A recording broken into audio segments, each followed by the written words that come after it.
All right, so it's a pleasure to welcome Louise Aitken, who's the CEO of Ākina Foundation. Thank you for joining me. Kia ora, Stephen. It's wonderful to have you here because we've known each other quite a while now, really. Yeah. I guess social enterprise world is quite small in New Zealand. Exactly, I've been waiting my turn patiently. Yes, well, it's wonderful to have you on. And this is the type of show, the episode that I love because I know we're going to have a fascinating conversation because I've heard a little bit of your story, but not the whole story. And one of the things I love on this podcast is that we get to go a little bit deeper with people and get beyond just what you do right now. We actually go back and trace it and try to unpack, a bit of the background. So we're definitely going to be talking a lot about social enterprises in New Zealand now and in the future. But I'd love to start just by going back with your own background and just describe where you're from. So I'm from Wellington. I actually live now 600 metres from the house I grew up in, so it is certainly my tūranga waiwai. I live in a suburb where my grandparents moved into that suburb in 1951, and my uncle still lives there. My son's placenta is there, so it is, it's truly home for me. It took me 15 years to get back. I moved back to Wellington 3 years ago, so it's wonderful to be truly back home. Yeah. And so growing up there, I guess take us back to your childhood. What was it like and what were you like as a child? What type of things did you enjoy? Well, first of all, I'm an identical twin, so that probably That's explains a bit. That's another me. There is another me.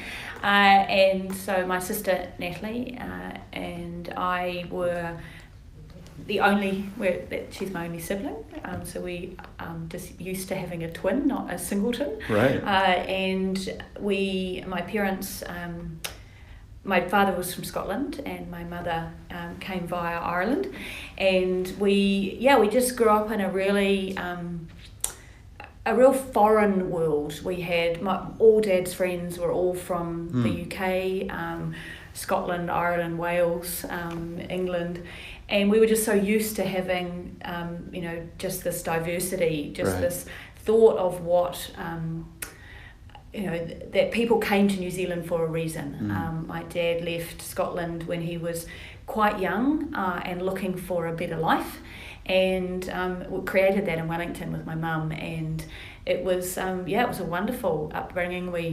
My mum she comes from an Irish Catholic background, so we went to Catholic school in Wellington and then moved into university from there. And it was, Wellington. Just if you grew up there and we live right in the heart of the city, so it's a relatively small town, and deep friendships that were all associated with not only the suburb in which you live, but also the school that we went to. And it was fantastic. That's always great. Out running, doing stuff, lots of exercise, lots of sports. I went to a private, semi-private Catholic girls' school that was really about the academic, but also the sport. And so always doing lots of different stuff. I was into middle distance running, rowing, hockey, all of that, which was a good way to go outside of the school that we were in as well. So particularly rowing, where you were with the boys' schools as well. So you got to, really focus on forming, really deep friendships as well. And Wellington is such a unique city, isn't it? Because it's kind of bounded by the water, the mountains. It's a downside, I guess, potentially, is that there's not many ways in and out. No, they're just hopefully sorting that out. But yes. But it has its own unique character, is what I mean. It does, and I speak having lived there. I have an accent, but actually grew up in New Zealand. Lived 3 years in Wellington, from 2001 till 2004. So it was like and that's where I met my wife. So it was like a very special place, and it has a different feel. An unusual feel being a capital city as well. And also the centre of the city is really small, so it's compact, it's easy to get around, and you're walking all the time. The public transport was probably better than it is today, but there's a real sense of a small town in a capital city, which is great. And can I just ask you a question? When do you become aware that you're a twin? Do you have a memory or something, you're growing up with this person who looks like you? Yeah, I think it's probably much later on in life that you realise how special it is. So I went on a student exchange when I was 17. Right. Took off to Brazil, and it was the first time I'd ever been a singleton. It was the first time people knew me and didn't know my sister. Right. So probably at 17 I realised that I was a twin. Yeah. And I think also because we don't have any other siblings, I didn't know what it was like to have a sibling that wasn't a twin. Right. And so that was your context, right? That was my That's context, what you grew up with. And you just expect that everyone is like that, Yeah. you know, the good and the bad. But I think certainly going off for a year and being on my own as such was hugely important to me. It kind of defined who I was, because we were outside of each other's shadow, and I came back to New Zealand quite different than what I was when I left. And that was good because, you know, you have to evolve into your own person. Yeah. And coming from a relatively small place where school was an important part of, you know, our lives, to be known only as the twins, it meant that when I returned from Brazil and went straight into university, I had my own personality, my own being as such. It was still hugely important, and it still is today, to be a twin. My sister and I we've lived apart longer than we have together. So she's been 22 years outside of New Zealand. I see. And so when you just describe when you're in Brazil and you know, discovering who you are, what shape does that take? You know, like when you come back, how is it that you were different? Yeah, some people actually remark that I became more similar to my sister, partly because she was the more confident one. She was the louder one, and I was seen probably a little bit in comparison to her. I was a bit of the geek, the studier. She was much more of the social, the connector.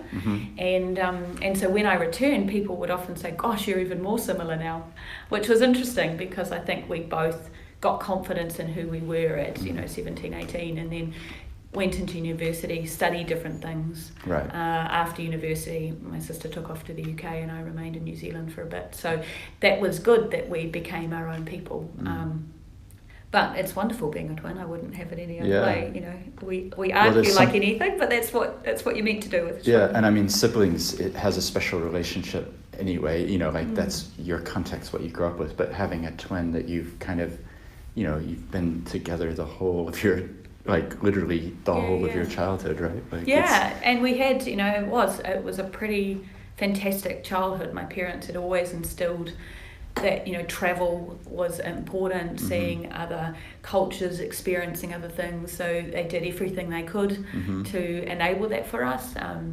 My mum was a businesswoman, and she surrounded herself with really strong women who, to this day, influenced me.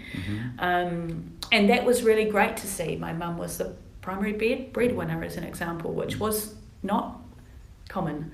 My dad was a builder, and he did some fantastic things, but it was always mum who was driving a career as such, and it was fantastic. It was really great upbringing and really inspiring for both me and my sister and the things that we continue to do today. Oh, that's great. And one of my favorite movies, particularly for my kids, because I've got young kids, is The Parent Trap, which has the identical twins, you know, and they kind of switch places. Is that something that you ever did? Yes. Do I want to admit it on the podcast going out publicly? Yeah. I mean, you know, you take advantage of what you've got, right? Yeah. And the fact that you could, you know, trick people and you could play some games, I think was always fun. We did a few things which my parents picked up on because, like, for them, we weren't the same. Right. They could pick us, you know, they were probably the only ones that could pick us. And at moments of anger, when we were little, Mum would often catch herself by calling us the wrong name, which we would find hilarious.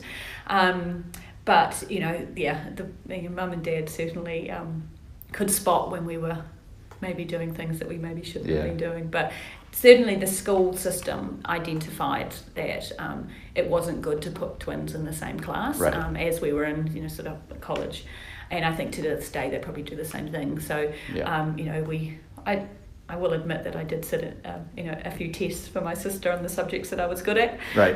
But as we, grew older, it became, I think the thing with twins is often you can recognise the fact that they've got differences, but often people they forget which name goes with what difference. I see. So you can see that we're different, but people confuse us because they're not too sure as the one with the longer hair is Louise or the one with the shorter hair is Natalie. So that type of thing happens a lot.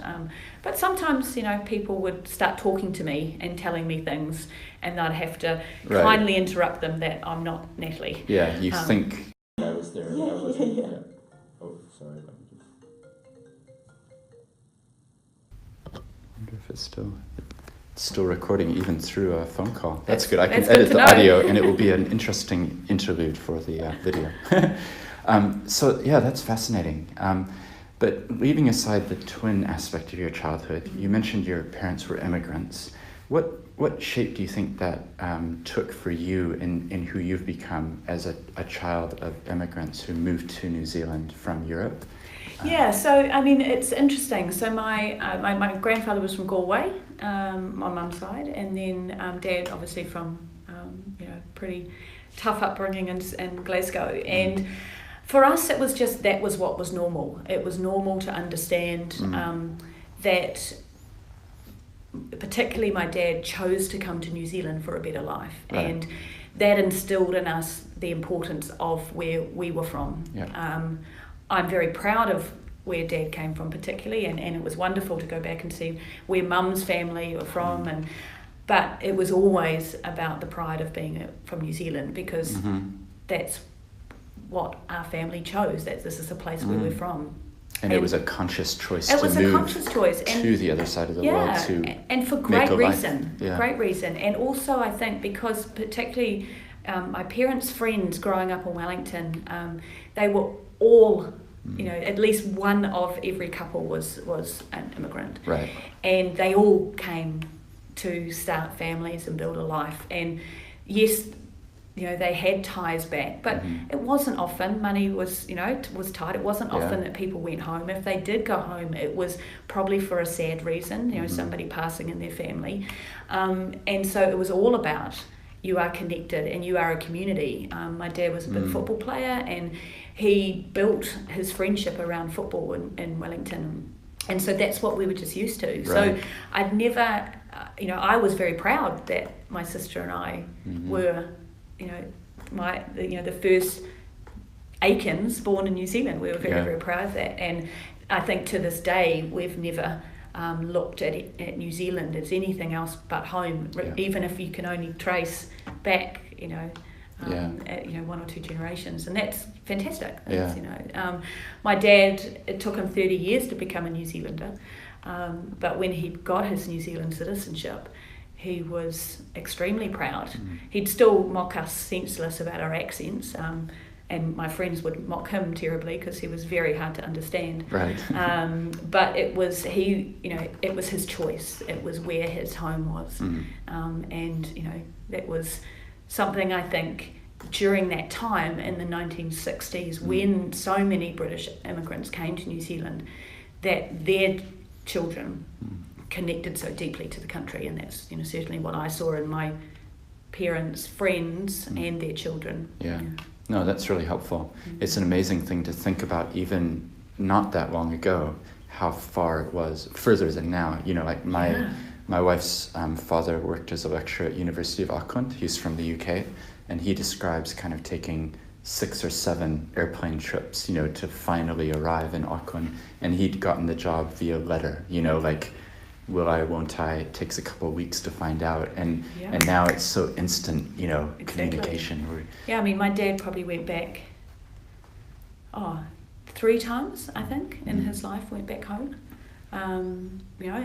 And there was a lot of reasons for that. But it was, the distance was significant, and the cost was significant. it wasn't an easy thing to do. Yeah, for sure. Yeah. So we've kind of laid the groundwork here of your childhood and what things were like for you. What happened next in terms of, you mentioned university, is that where you went after you got back from Brazil? Yeah, so I got back from Brazil. I'd already qualified and registered at university through what was my sixth form results. Yeah. And so I'd signed up to what courses I was going to do, everything, a year before I went. And so I got back home, clearly this different person from Brazil. Went straight back into university and sort of got a bit of a shock going, gosh, is this really what I wanted to do? I was studying science, I was doing pre-med. It was based off the 16-year-old that I was that had made a choice versus an 18-year-old who'd had a year in Brazil. Yeah.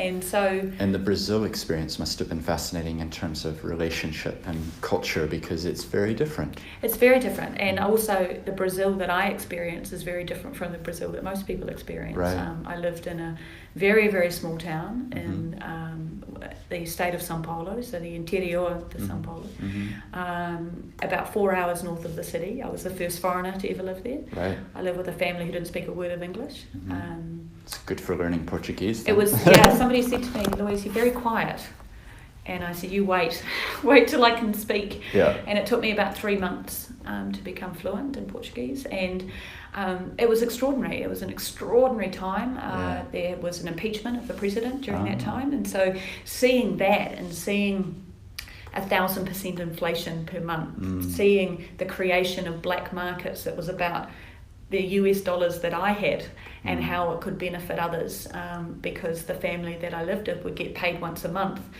If they didn't spend the money by week 2, it was worthless. Right. And so it's how could I help them, because I had this relatively small amount of money, but it made a significant difference. Yeah. So I would go and trade it at the bank for Brazilian money, and then I would get a ticket back to say that I could then go and buy US dollars, and that was the only way that you could exchange money if you had previously exchanged money. So then my family could use that at the beginning of the month and take their money, which was worth a good amount, quickly put it into US dollars, and then as they needed it, they would then go and trade it. So it was a completely different world than what I knew in New Zealand. And so that was really interesting. It was interesting to see. I lived in a relatively wealthy family in comparison, but there was no telephone, but they had a maid. So it was just a completely different way of living. And my parents, and I think now back as now I am a parent. Yeah. I took off at 17. I lived with a family with no phone. My mum and I had an agreement that she would ring the grandmother on the last day of every month at 2:00, and I would answer the phone, and that was the phone. That was the contact in a month, and then it was all letters. Yeah. And so you think now with email and WhatsApp and Facebook and everything, like you just couldn't even compare. If we start talking more, we're going to sound like so old. So this was 1992, old, Yeah, it was it was crazy. Pre-email, and you think, well, what trust did they have in me? What trust did they have in who I was to be able to do that? The trust that they had in the family that I was going to, extraordinary. Yeah. And it was that real growth moment in the fact that I had responsibility for myself. I had friends, I had this new family. It challenged me to live with a family that I didn't have deep history with or deep love with straight away, but they were so welcoming and so beautiful and now I'm still part of their family. Yeah, sure. So it was a really interesting time. And I'm really glad I went to Brazil. It started a long a love affair that I will always have with Brazil, and I've been back many times since then. But to see a country and to be able to speak a language, to be able to connect with people was an extraordinary experience, and one that will hopefully continue for the rest of my life. Yeah, that's really special. I think it's so, if you're young and you get that opportunity, like some people listening may be debating, should I or shouldn't I go overseas? I agree with you completely. Yeah. It expands your horizons. Exactly. So my father was a marine biologist, and so we moved to Chile when I was 12 years old, and we lived in Chile for a year. And so that experience, when I look back on my life, I think about who I've become in terms of the cultural, just the Latin culture is very different to Western culture. It's very, well, for one, it's very warm and embracing.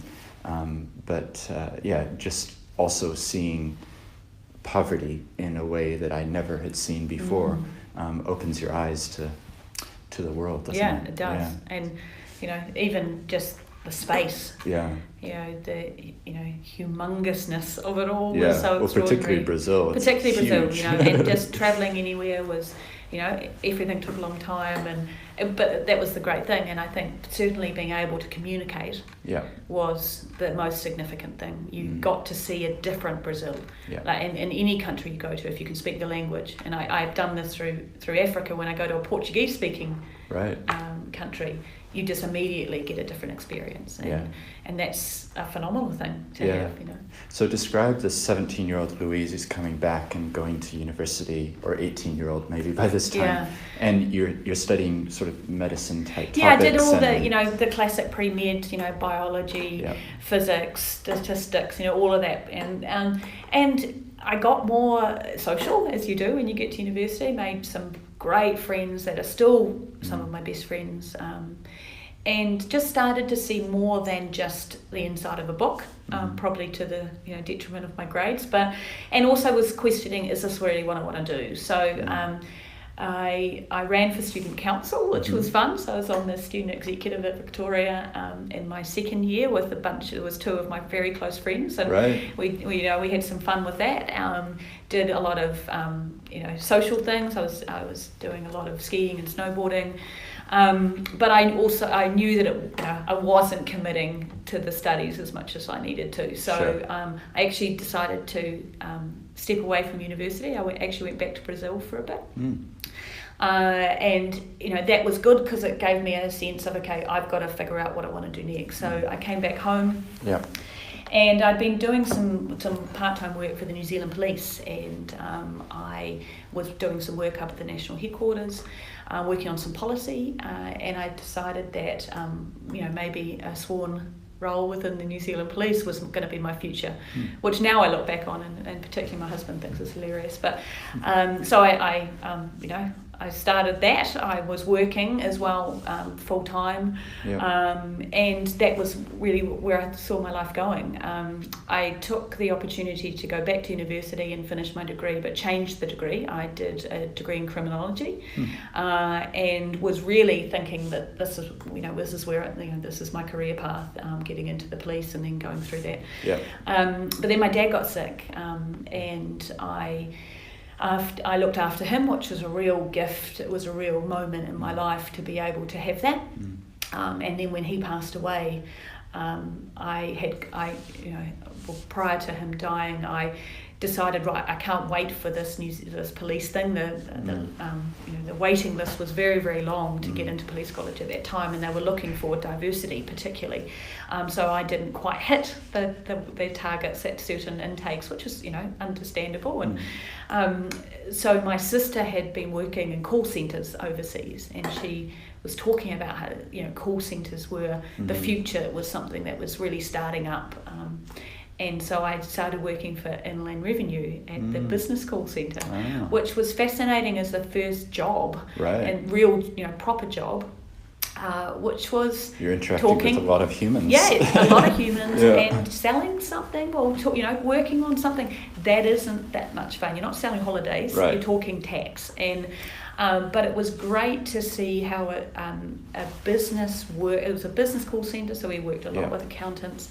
A lot with the people talking on behalf of others, and quickly they built this new call centre, and I quickly moved from on the phones into a team leader role, and so my first taste of what it was like to look after and support others, and in a really great environment. There was, I think, 13 team leaders, and we really worked well together and got to see how you could take something which was really tough, that you dealt with really tough human conversations every day, but look after the people that were having those. And so that was a great experience and got me into what sort of the business world was like. Yeah. And then my dad passed away, and I always knew that once he would go, I would need to step away and figure out what my life was without him.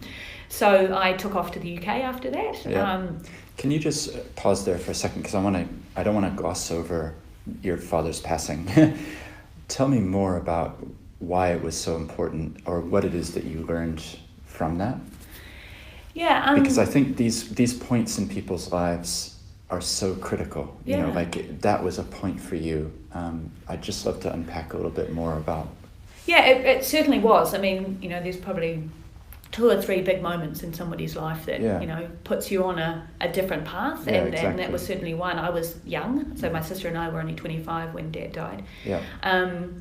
I think he was sick for a long time. Right. He got sick, and then he had an operation, and the plan, the hope that he was going to get better. And so he wasn't able to work. They said you can't work. He was a builder, right? So he's on the tools. And they said you can't work for a year.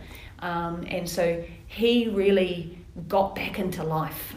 He travelled, he did really amazing things, and was thinking about what his life would be. Right. After this year, because they said if you get through a year, you're all good. I see. About 5 weeks before the year came around, the cancer was back. I see. So, and then he got very, very sick. So for me, it was But you'd seen a transformation in him when he'd been given the door of this may go away, and what will you do with the rest of your life? Yeah, and also my parents had separated just before that as well, and so that was a really big thing. Yeah. It was an opportunity for me to step into a role that probably my mother would have taken if they were still together. Yeah. And so that was I always look at it as a real gift that I was given.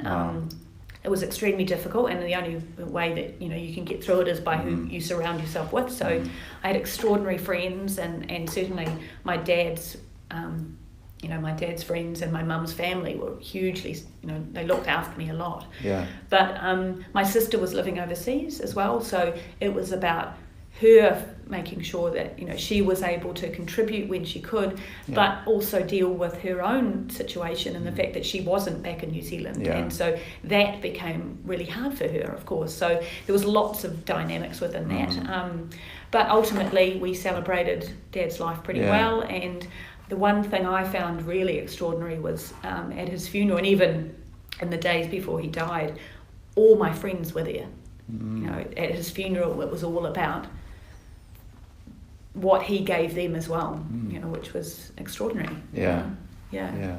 And to be so young to, I guess, have seen him go through that. You're faced with mortality, aren't you? In the sense of, what will you do with the rest of your life? Well, also you're realising what's actually important. Yeah. And it wasn't about what was in his bank account when he died. It Yeah. wasn't about what assets he had. It Yes. was about the 300 or so people at his funeral. It was about the gift that he gave them. And that's, I think, hugely important for somebody to see in their parent, because it wasn't necessarily only about him being a parent to my sister and I. It was what he did with the people around him. Yeah. So that was, pretty amazing. No, I hear you. This comes out a lot in this podcast. I interview a wide range of people, but themes seem to come through. And one of the themes, well, I try to say it as often as I can, is when I'm 90 or whatever, looking back on my life, it's a little bit cliche, but I'm not going to remember how much I was paid in an X year or whatever. Or what project you worked on. Yeah, it's going to be about relationship and people and how you add value to your community and the people around you, isn't it? So, So that's really good. It was defining, but also a bit freeing, I think. Yeah, that's really, Well, I'm sure everyone listening will be able to identify something in what you said. So we'll move on a little bit. Otherwise we'll probably make each other cry, right? As we get too deep into it. So then your sister's overseas. Was that sort of the next step for you, or? Well, yeah. So, funnily enough, when I got to the UK, she wasn't there. Oh, right. She had moved somewhere else. So, but a lot of my friends, the whole, pool from university, everyone heads over to the UK. So, landed in London with some really close friends there. And lived there, really enjoyed it. I got a fantastic job working at a telecommunications company running the call centre, and it was a global call centre, so spent a lot of time in New York and Hong Kong and in London, and actually stayed with the same job the whole time I was in London. Wow. Which was pretty rare. Yeah. But I was also, because I was that bit older, I was there for a career. I was there for an experience that would propel me into the next thing when I moved back home, rather than being there for to work in the local pub and travel. So I on the scheme of it, I probably didn't do as much travel as what other people did, but I got certainly the career progression that then helped me. And an opportunity to travel that you wouldn't have had from Wellington, right? That's because right. Yeah. London to New York or wherever you were going. Yeah, it was crazy. That's it was during 9/11. So I was I had team members who were on the phone to somebody in the South Tower as the plane hit. And I worked for a telecommunications company that was a wholesale company, so it was all about the telecommunications that was underneath the Twin Towers, which was the world's, basically, that's where everything came into. So we quickly had to figure out the response to keep telecommunications up, and as a call centre working with wholesale customers, we were trying to connect quickly Hong Kong and London, which had never been connected before, because everything was routed through New York. So it was a really interesting time. Yeah. But loved it, absolutely loved it. And the plan was for me to move to Hong Kong to remain with the company. Yeah. But I had come home for my best friend's wedding, and after the wedding, my mum, who was living in Christchurch at the time, her and I took off to the Fox Glacier, and I wanted to do a helicopter ride, and my mum was a bit frightened of helicopters, and so she said she said, I'll stay on the ground and off you go. And I took off in this helicopter, and we did this fly over Mount Cook, and there had been fires in Australia, and the whole of Mount Cook was black, the whole top of it, with all the ash that had come over. And I was talking to this pilot, and I just recall with such clarity, I turned to him and I said, I want to move home to New Zealand. And I had always thought I'd emigrated. I'd gone back to the UK and I was going to be there. It was never about going and coming back. And I got back off the helicopter and came in a little airport in Fox Glacier, and Mum was standing there, and I said, I'm going to move home. And my mum turned around and she goes, God, I should have gone up in the helicopter with you. And so, it was crazy. It was just that this immediate pull, like something in me was like, you need to be home. Wow. And interesting, my sister has never ever had that. Her home's not in New Zealand anymore. Her home is in the UK. And so I got back to London and did a restructure of my job, and my job moved to Hong Kong, and I was like, oh well, I'm going to make myself redundant then. So got an opportunity to travel through Africa on the way home. Wow. Landed back in Wellington on my best mate's couch, and it was like, okay, now what? Here I am. Welcome, New Zealand. It was, That's amazing. Yeah, Can I just ask then, the flight that you took was helicopter up around Mount Cook. What do you think happened? Was it somehow subconsciously it just came out as words? I think I'd seen, certainly, being at my best friend's wedding in the Marlborough Sounds with all our friends there. Yeah. Seeing the value of relationship. Yeah, and also a lot of them had returned back to New Zealand and were building these lives, and probably I didn't even recognise it at the time, was that, I was maybe ready to do the same. But, it was just the sense that this is home. This is actually where I want to be, And, it's good to unpack a little bit, because I had similar things. I have an accent, but I actually grew up in New Zealand. And for me, it was always coming back, and something about the light in New Zealand, when I would get off the plane, I would just feel this sort of, I'm back, I'm home. Even though I'd lived, because I was in London for 3 years, and then Japan and then Sydney, New Zealand was always home to me. And I always knew I'd come back eventually. It was just sort of the timing of this OE was 2 years and it became 5 and then 10. So that's it's great. And amazing. I even had the thought this morning is that for me to see the sea every day is such an important thing. And my sister lives in Bath, and when her family, beautiful, but when her family see the sea, it means that they're on holiday. For me, it's quite a different thing. I drive past it every day. So I just think that you find out what's important to you, and make sure that that's incorporated in your life. And for me, it's been in New Zealand. And that time when you were in the UK and living there, and you sort of thought you'd emigrated from New Zealand, you said, was that a partly, your parents were originally from the UK and you were stepping into an identity there? I don't know. I just think, it was probably the expectation of, a generation is that everyone does their OE. But because I had the ability to stay, having a British passport, and I'd already started to build a career, it was just, there was really no thought to think, this has to lead on to something else, and that would take me back home. And it was, I felt comfortable in. So how many years were you there? So I was there for 4 years. But it was certainly, I knew in that moment it was time to go. I didn't know what I was coming home to. Thinking, okay, I'd been at a telecommunications company for all that time. Well, naturally, I would come back and work for what's now Spark.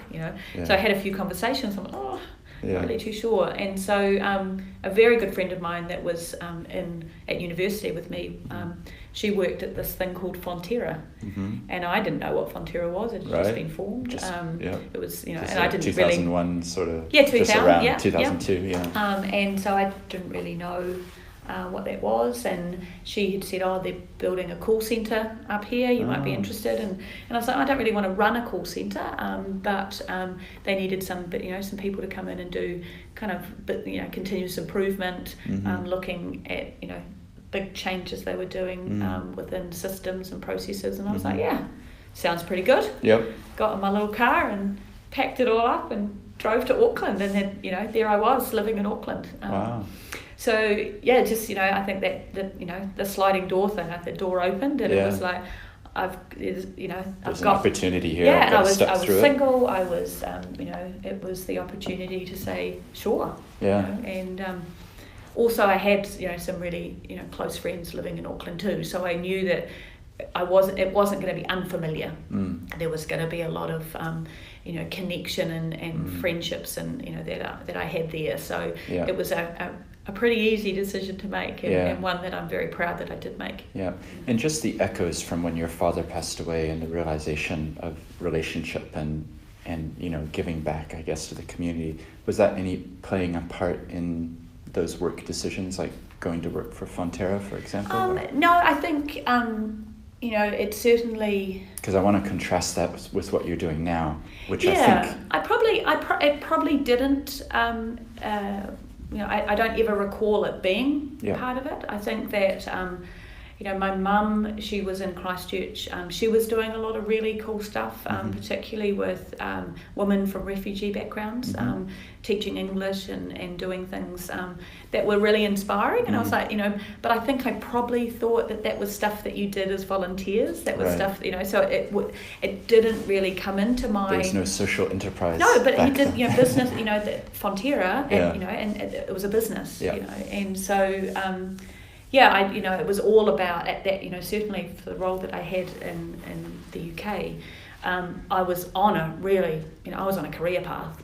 This was about corporate ladders, and so I jumped on that ladder, and really but then took you took a helicopter ride and everything changed. Well, certainly, but even when I was in Fonterra, it was, I had amazing opportunities and really drove a career path, which was interesting. Interesting now to look back on. So just summarize a little bit of Fonterra, because I'd love to get onto Ākina and that role and what you're doing now. But what sort of things were you involved with at Fonterra? So took off to the US. In between that time, my mum died. So at that moment I had an extraordinary boss at Fonterra who said to me, just do what you need to do. And so he let me walk away from the organisation and look after what I needed to look after, and then return when I was ready. And I always promised him I'd pay it forward. Right. That he was so kind. That's cool. In looking after me. So I've got a lot of credit to give out to somebody else. Which is wonderful that I can now be in the position to do that. But I took off to the US, got married, which was amazing, and moved up to Chicago with Fonterra. Right. Amazing experience with 4 years up there during the Obama years, which was great in Chicago. I got to stand at Grant Park when he came out, and that was an extraordinary moment. And then I started looking after, I was selling stuff, so looking after some big customers, and ended up looking after Coca-Cola as a customer. Returned home to New Zealand, wanted to have a Kiwi baby, not an American one. And so I had my son in Auckland, and then really, made a tough decision about the fact that I couldn't continue being in a global account role with a small baby. The travel was significant, partly because Coca-Cola aren't based in Auckland. How inconvenient. How inconvenient. So it was a lot of commitment, and I think that it was an easy decision to say that somebody else needed to take step into that, and the role shouldn't have been based in New Zealand. So in that moment, it was like, okay, what do I do next? And I had quite a lot of engagement with the one extraordinary woman who was running the corporate social responsibility and the sustainability team at Fonterra. And so she asked me to look after our Fonterra Milk for Schools as it rolled out nationally. And what a door opening that was, and that really led me to Arcana. And certainly probably the most impactful thing was when I started looking after Kickstart Breakfast, which is the partnership between Fonterra and Sanitarium, and then we brought the New Zealand government into that, providing breakfast to schools right across New Zealand, and to see the impact of what a bowl of food could do in a loving environment as the schools would provide, and to see how it could change somebody's life in that moment. And it was it was pretty extraordinary. It also gave me the opportunity to get a sense of what sustainable decision making needs to be across a business. When you work at a big organisation that has a corporate social responsibility arm or a sustainability arm, the easy thing is for just those good decisions to remain within that business unit. But the opportunity is for it to be across everything. Expand and out, that time, sort of 2013, that's when people started to realise, well, what is actually responsible decision making across a business, and that was great for me to see. And I was kind of constantly thinking, is this the model? Have something alongside a business which delivers good, charitable giving, partnerships, corporate social responsibility programs, or actually is there a fundamentally better way? And I was lucky enough to go to Arcana's Launchpad, the first accelerator program. I went to the launch day, and I was like, wow, there is another model. It's called social enterprise. And so when I... So you remember that quite clearly? Because it's become quite a big part of your life now. It's a huge part of my life. Yeah, it was just here's the slide that says social enterprise. Well, look, people were talking about it. I was like, gosh, this business, it does good. Wow. And so I, it was always... And I had a friend who worked at Arcana, and I then my husband and I decided that we wanted to move home to Wellington. And I said to Fonterra, I bought a house in Wellington. So what? And they, the decision was that it wasn't right for me to do my job in Wellington. So I said, okay, cool. I'll leave the cooperative, which after 12 years was a tough decision. It's a long time. And it's still an extraordinary organisation, and I will be a huge supporter of the co-op.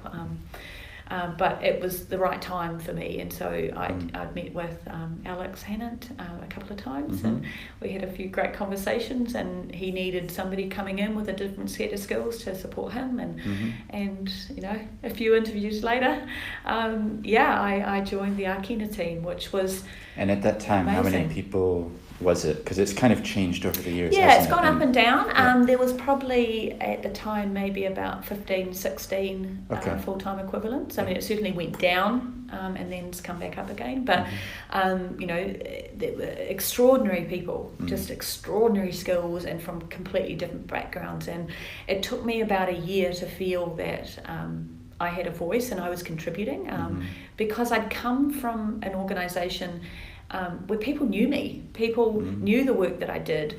I didn't have to go through that explanation when I walked into a room or I got onto a project. You would just know it. Yourself before, yeah, right? And so to not have that meant that I was pretty exposed. But God, that was a good thing. Yeah.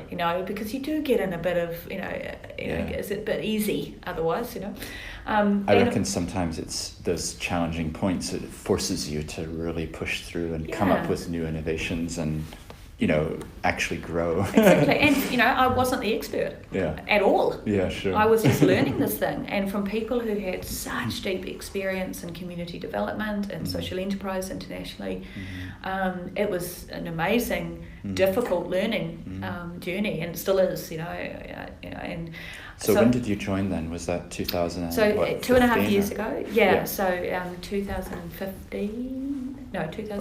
16. Okay. In January. Yeah.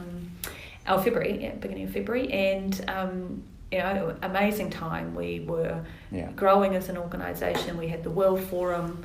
Sort of nearly Coming 18 up. months later. Yeah.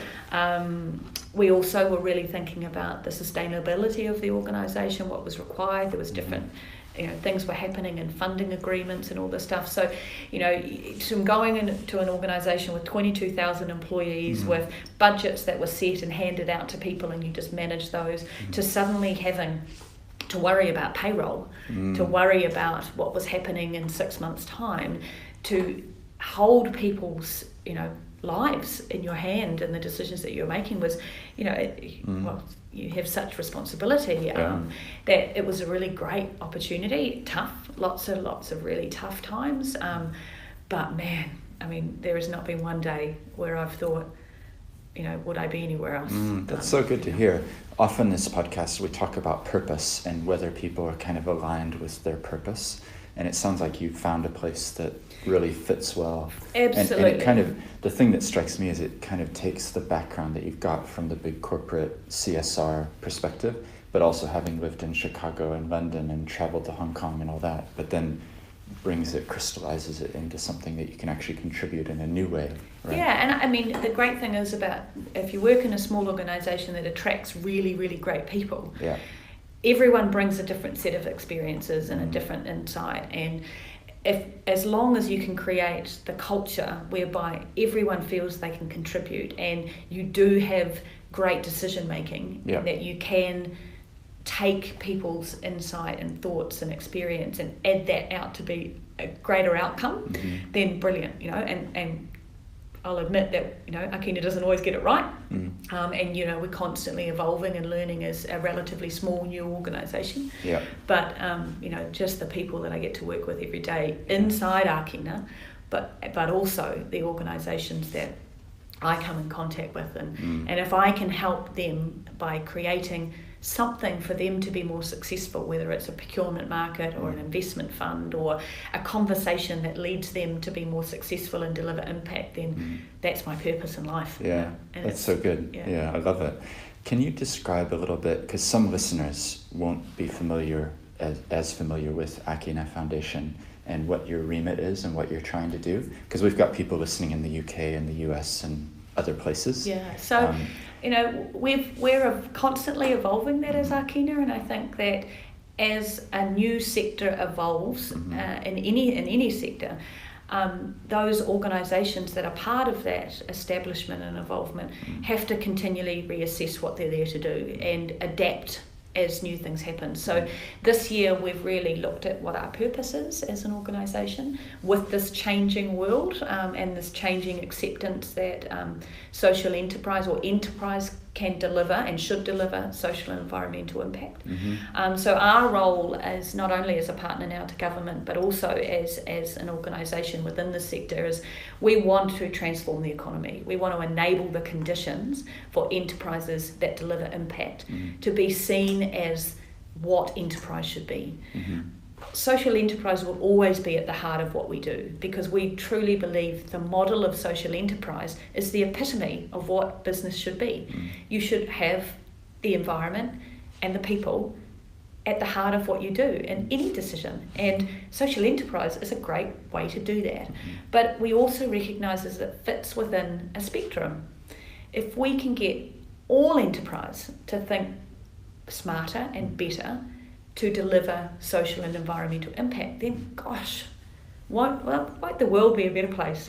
So what we have to do is we have to create the conditions in which social enterprises can thrive and flourish, but we also want to create an ecosystem where impact is valued, and it's not necessarily valued in a financial way, but it's valued for its contribution to a better world, either through the environmental impact it can have, but also significantly in the social space. And so our job is just to really help facilitate that through establishment of the big building blocks that are required and advocacy and work that we can do across the ecosystem, but then also helping social enterprises get what they need, whether it's access to a market, access to capability where they can grow their business as well as their impact, but also how can we tell their stories and how can we help them share the great stuff that they do.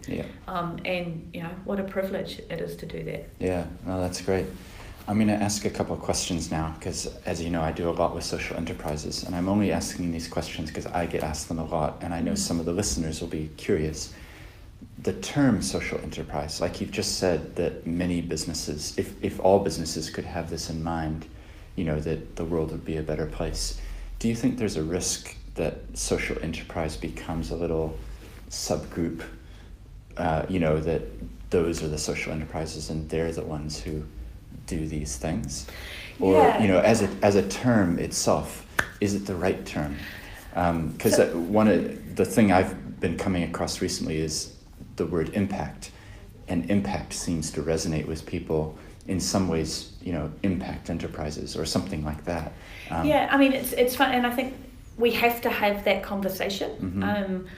I really react fondly to the term impact enterprise because I think if we just use the word social, we exclude the cultural side, we exclude the environmental side, we exclude the community side to a point.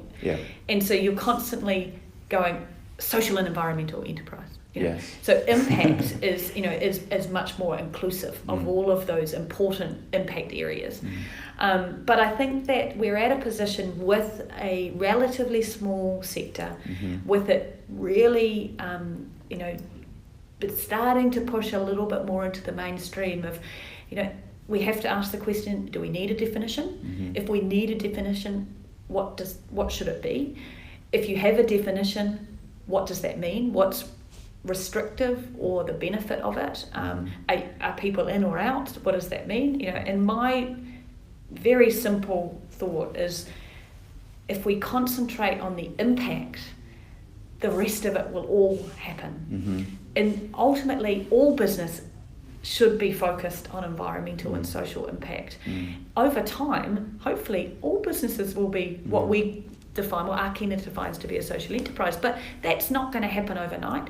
So maybe we do need a time, and we have a definition that we use, but there's got to be benefit in using that definition. But I really find it hard when we constantly have to say, what is it, or what isn't it? Or my social enterprise is better than your social enterprise. Social enterprise is just a model. There's multiple ways a social enterprise can work. You don't pick it off at the shelf and apply it. And so I think we can lose focus if we just talk about definition or structure. I think if we focus and value the impact, and that's what a consumer responds to, or a funder responds to, or an investor responds to, then over time, what we define as social enterprise will just become the norm. Yeah, my hope is actually that when we watch back on this video in 20 years, that we realize that we've transcended the term, because, and it sounds so, I've said this before on the podcast, it sounds so obvious, but of course businesses care about their employees, care about the environment, care about the being productive members of society and producing something that people actually need, you know. Well, I mean, I don't think anyone could name a business that doesn't have a human in it. Yeah. So, you know, I mean, yes, there are businesses who don't deliver the positive social and environmental outcomes that society believes they should. But gosh, then society needs to tell them that. And then we're seeing it already. We're seeing a shift in the last 10 years for businesses to be more conscious, to actually understand their role. Because we cannot rely on government or the charitable sector to solve the problems that we've got, like we used to in the past. Business has to play a role in that. And in our view, the best form of business is social enterprise. Now, I think in New Zealand we have to question whether the term social enterprise is relevant for us, and if not... Oh, sorry. Let's have a little pause.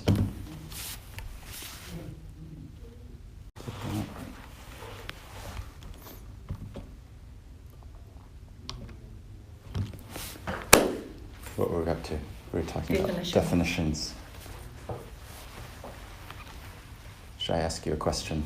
Yes. And then I'll splice it in. Yes, that's right. And we'll work out where it was. Yeah, I think you were saying a really relevant point, so I'm just trying to remember. Certainly about, I think, the definition of social enterprise. You know, internationally, we've got to determine what it looks like for New Zealand.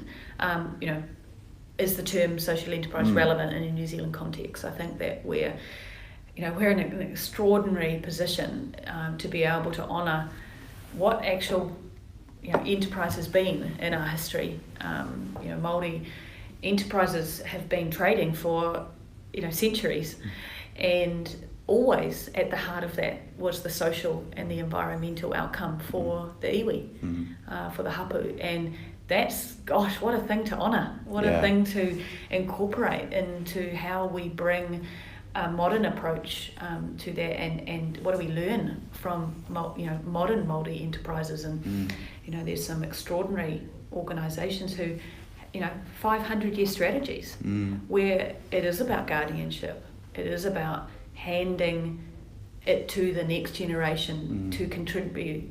It's that tikanga, right? Yeah, it's absolutely the legacy and exactly. And we've got the opportunity as New Zealand, where the international social enterprise sector is looking at us. Yeah. Well, let's talk about that, because you were just at the World Forum in Scotland, returning to your roots in a way. It was. I had a very wonderful moment when the worlds came together. With a folk singer actually singing a song that my dad always sang, and it was just lovely to think that these worlds have come together. So I think lucky. One of the comments that I had heard was that Minister Pini Henare gave an address, and he spoke in Maori, which was then like the only time that the indigenous language was used on stage, which I thought was quite interesting. And it just comes back to the point you're making, which is, what is it that's distinctive about New Zealand and our social enterprise sector, and is there parts from Māoritanga which can inform it and provide a foundation? I think the answer is yes. And I wrote an article about this actually. It is something that's unique and distinctive that we can actually recognize, value, treasure, and do it a little bit differently. Because one of the things that, I don't know about you, but I find it fascinating. I'm constantly advocating for social enterprise, and I get people saying to me, oh, this is so new, it's something that hasn't been done. And I'll say, look at the UK, they've got a community interest company, which is a legal model, which is going for 10 years. So surely we can look at Italy and Canada, the US, the UK, all these places, and take the best bits of what is done overseas and think it through before we apply it, take the best bits, drop the worst bits, and then come up with our own definitions and interpretations. Yeah, and I think also, social enterprise is nothing new in New Zealand either. Yeah. There's organisations that have been going for 100 years, even more so, have been trading for environmental and social impact. It might not ever have been talked about in that way. So what can we have, what can we highlight in our own history that could contribute to that international growth of impact through enterprise? And I think that if we can do that here in New Zealand, in a relatively small country, with an accessible and open government, with a strong philanthropic sector, then if we can do it well, we can share that internationally. And the one thing that I think we should be really proud about is we could actually be a beacon for showing that actually Indigenous enterprise is extremely valuable in any community. And how can we help tell that story and celebrate that, whether it's in a Te Ao Māori context, whether it's in an Indigenous Australian context, the First Nation context in Canada, etc., etc. And I think that that's something hugely exciting for us.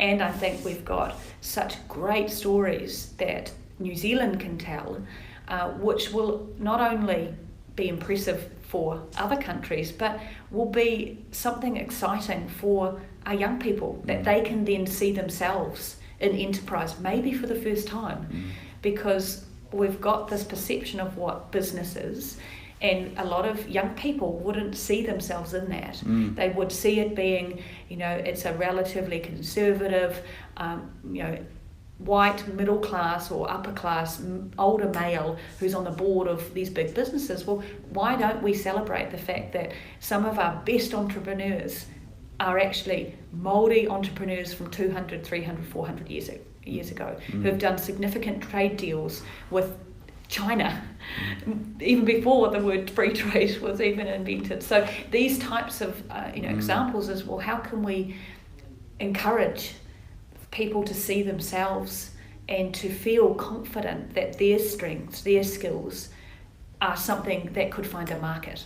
And there's some extraordinary organisations doing exactly that, and all we want to do at Ākina is help them understand what we can learn from them, understand how we can be more relevant and more supportive of communities helping themselves, and understanding how to unlock that strengths that they have. And that's exciting for us as an organisation. That's great.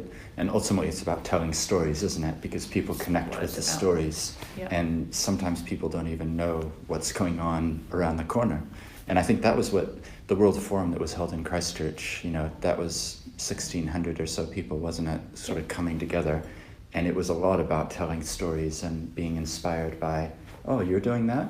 Exactly. And it is that connection. It's people realising that they're not alone for a start, being, a small to medium-sized business, being an entrepreneur, being a startup. It can be quite lonely, and you might not have all the skills you need. So how do you work inside a network or a community, and whereby you could maybe access those skills? You could talk and help somebody understand impact, while somebody else could give you the financial skills that you might need. And how do we enable that? And how do we enable particularly the community to be at the heart of it? I think what we see as Arcana and the organisations like us is we have to get people to really understand the impact that their enterprises are making now, or that they want to make, and understand, is it the impact that we want?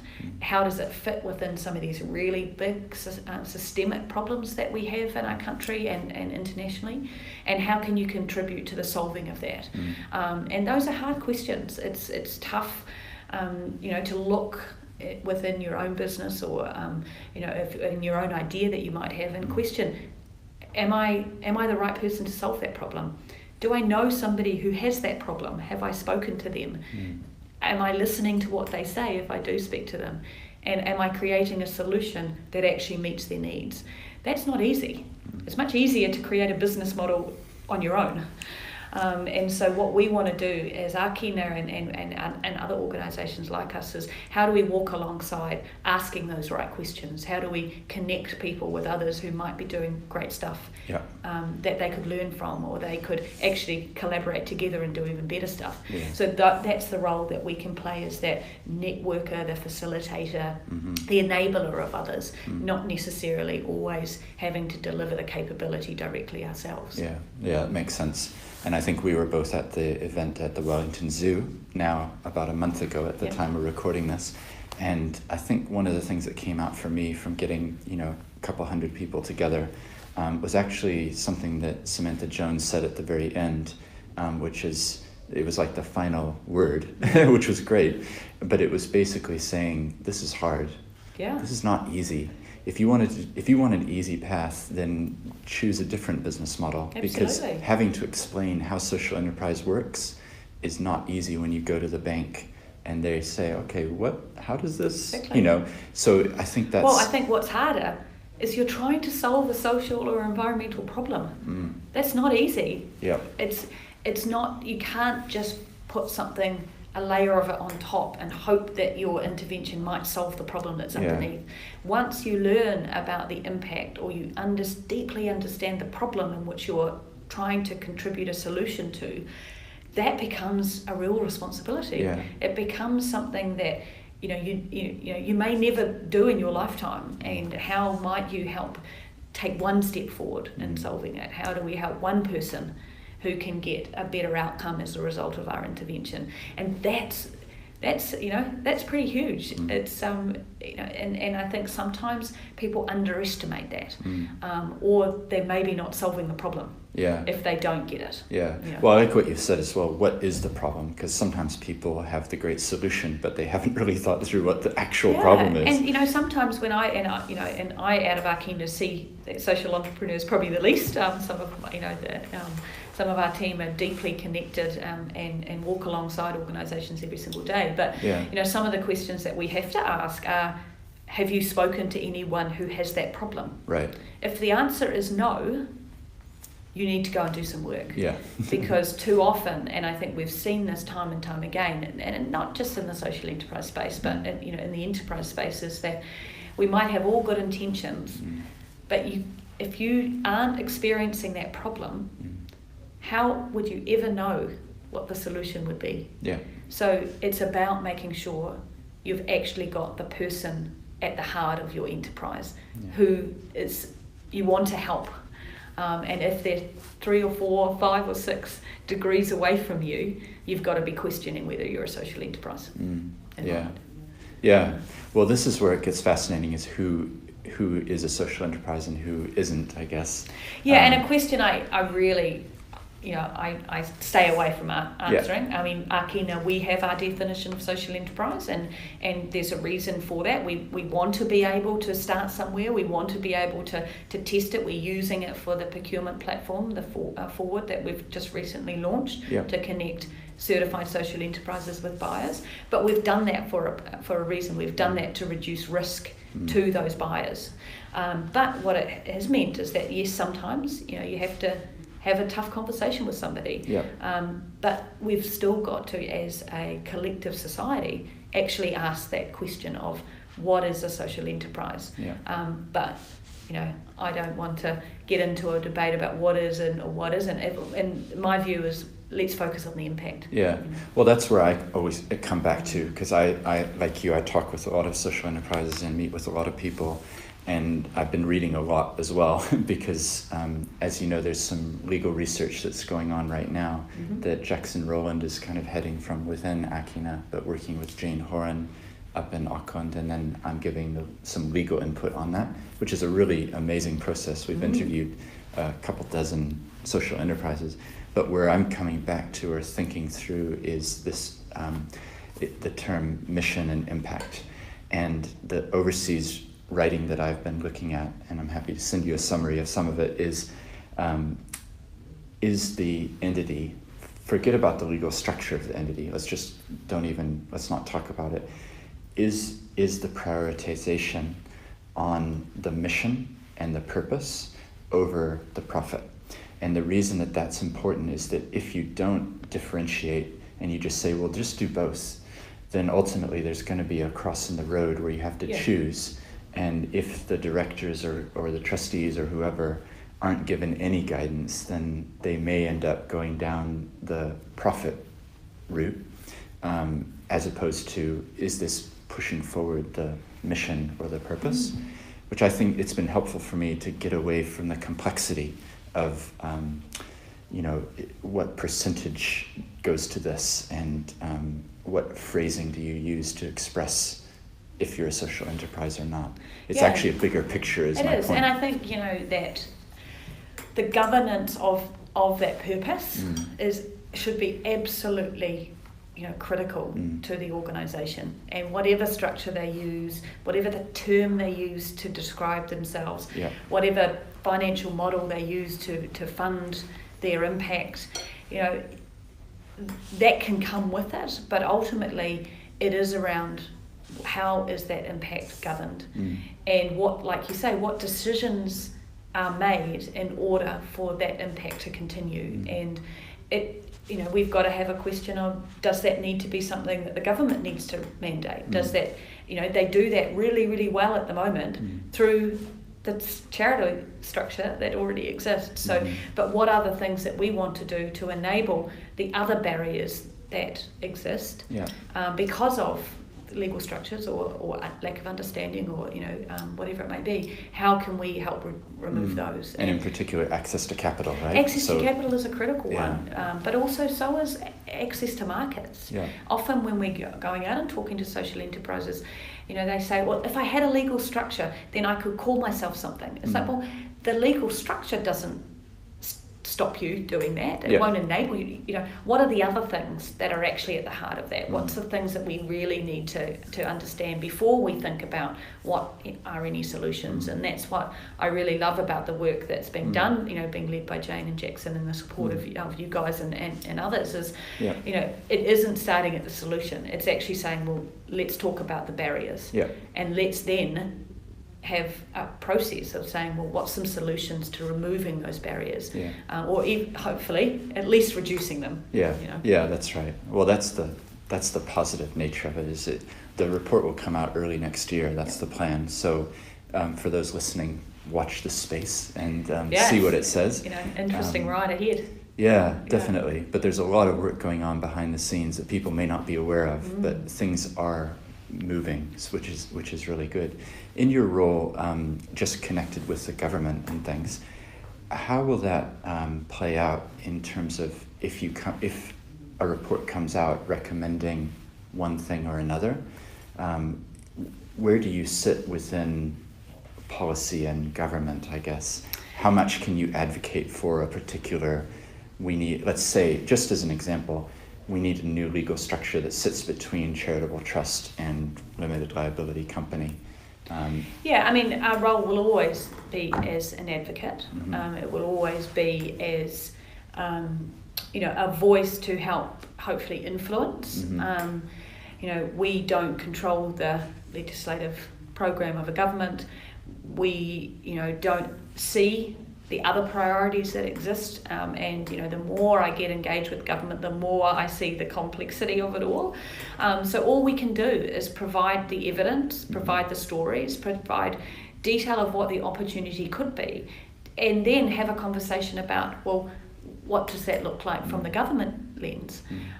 Because ultimately, it's got to be a priority for them in order for them to be able to want to do things. So our opportunity is just to show them how it, and I think showcase the need, right? And I think I think we struggle to, we fail to identify as a sector the opportunity that we've got under the Living Standards Framework. It is, and I said this at our social. The Aotearoa Social Enterprise Forum, it is our superpower.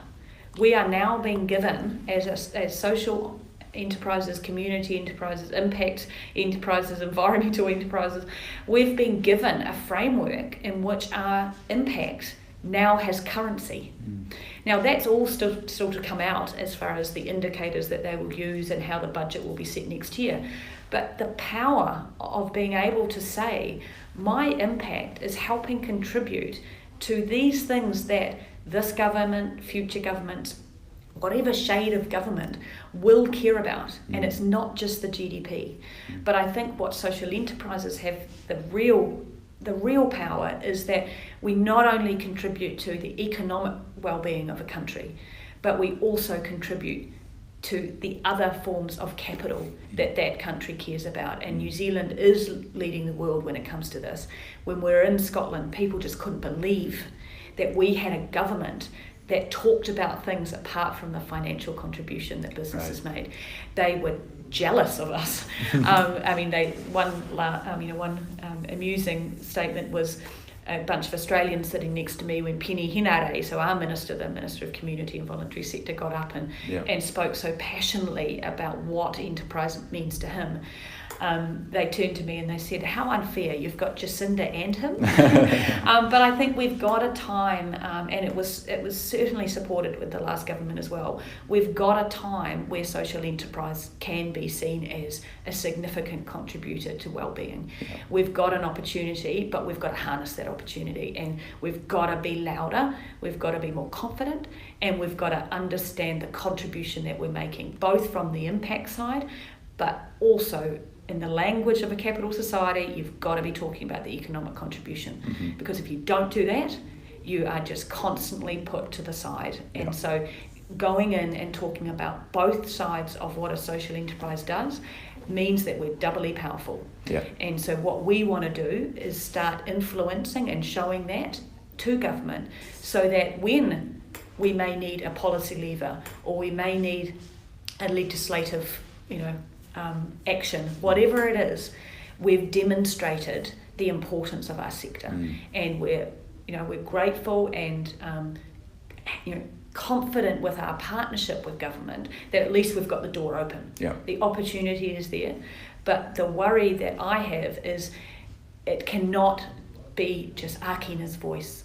It's about bringing together the sector. It's about hearing from other people within the sector, externally from the sector, what are their needs, what's their views, what do they see as the requirement, where do they see things like definition going, what do they think investment needs to look like, or markets need to look like. And if we have that strong voice, we don't need 100% alignment, because that would be a bit boring, but we do need to have the discussion. And so if you are interested in social enterprise, well, let us know. Let other people know. Let your community know. This is something that needs to be more than just what I call and what others have called the disco. Yes, we all get it. I get it. I know why social enterprise is an important part of our economy.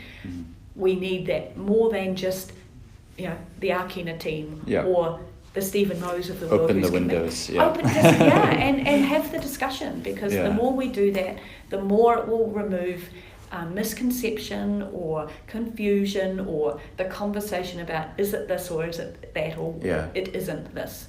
And then we get into the real power of it, which is what are we doing to contribute to a better world, and a more equal and prosperous and sustainable world. And our time is now. I hear you, and I think it comes back to me that telling the stories, and you'd be surprised how many people in government actually listen to this podcast, because I'm constantly meeting people, and I know some of them are listening to this right now. So it's kind of the podcast is another platform, I guess, to get stories out and share with people. I think that being born and raised in Wellington, I think that I'm lucky to understand a bit of the dynamics of how government work, and there are some extraordinary people working right across government, policy advisors, people who have been working 20, 30 years in government departments doing extraordinary things, the more we can talk about social enterprise or the importance of enterprise to them, is helping them understand maybe a part of the world that they're not familiar with. Yeah. Maybe they haven't been in a traditional business or working with the social enterprises, or even interacting with the charitable sector. So how can we start to have conversations about everything rather than trying to segment stuff? And I'm really excited about that, because we've got 11 ministries which are part of our cross-agency steering group, where they come together to talk about what social enterprise means for their agencies. And that's not the ministers, that's not the CEOs of these organisations. This is the committed public servants who actually are there to make a difference. Yeah. And the more we can help them understand the power of social enterprise, the more likely it will be that they see the value in it and they want to make the change, not just we constantly have to advocate and fly the flag outside of Parliament buildings. So that's a big part of the work that we do, is lots of cups of tea, lots of coffees, lots of conversations, and things like this. This podcast is an important part of that too. Yeah, that's great. I want to finish, but I have one last question, which is not related to social enterprise, but as a woman in a leadership role, I'm just curious what you think we can do to encourage more women coming up to, to aspire and to push themselves to be in leadership. Yeah, I often get asked that. I think that it's not just about women. I think it's also about all diversity. Ultimately, it's about the opportunity. How do we make maybe our lives a little bit more uncomfortable by enabling access to somebody who wouldn't necessarily get the access? And that might not necessarily be a job, but maybe it's insight, maybe it's connection, maybe it's bringing whatever we do to them rather than expecting them to come to us. And I think I've been very lucky in my career in the fact that I've never had, and I'm very I understand my privilege in this, I've never had a time where I felt I was being discriminated against because I was a woman. And how do I make sure that I'm not doing the same to somebody who doesn't look like me, who doesn't have had the same privilege or upbringing that I did? And that's hard. It's hard to do. It's hard to accept that you have to do it, but my goodness, you're a better organisation or a better person if you can do it. It's the diversity, right? And it doesn't always mean that you get it right. It doesn't always mean that you are attractive to somebody who comes from either a different background or whatever that diversity is, and so you've got to make yourself sometimes relevant to that and put yourself in positions where it might be uncomfortable, or actually saying no to stuff and allowing somebody else to step in. And I think that's in my role, that's something that I can do more and more, because I get invited to do speeches, but I might not be the best person to do that speech. Talk to them. Give them, open the door, because the door was open to me, and I look back at 5 or 6 key people in my life who opened a door when they could have opened it to somebody else. And the role and ultimately you used the word pay it forward earlier on. Like, how is it that each of us can pay it forward to whoever it is? Because all of us will have points in our life where there was a bit of luck or a bit of an opportunity that we didn't deserve, right? Absolutely. There's multiple times in my life, and I'm sure what I'm thinking is the listeners, who are the people that they can open the door for that wouldn't have the door opened, which is ultimately what I'm hoping this podcast does. It gets people thinking and, maybe I'll try this or that. So. And it's hugely confronting to think, are you surrounding yourself by people who look like you? Yeah. And if you are, you've got to make a change. And that's, we've, as Arcana, we're continually, we're at the start of that journey. And we've got to ask those difficult questions and then say, well, okay, why is that? Yeah. And what do we do to be better? Yeah. That's about evolving and being honest and, getting on with it. We do our best, right? Yeah.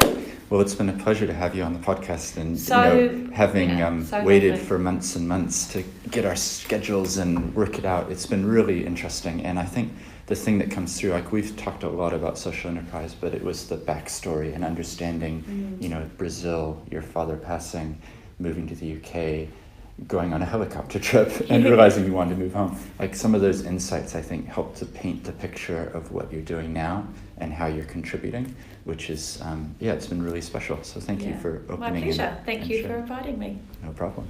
Cool. All right.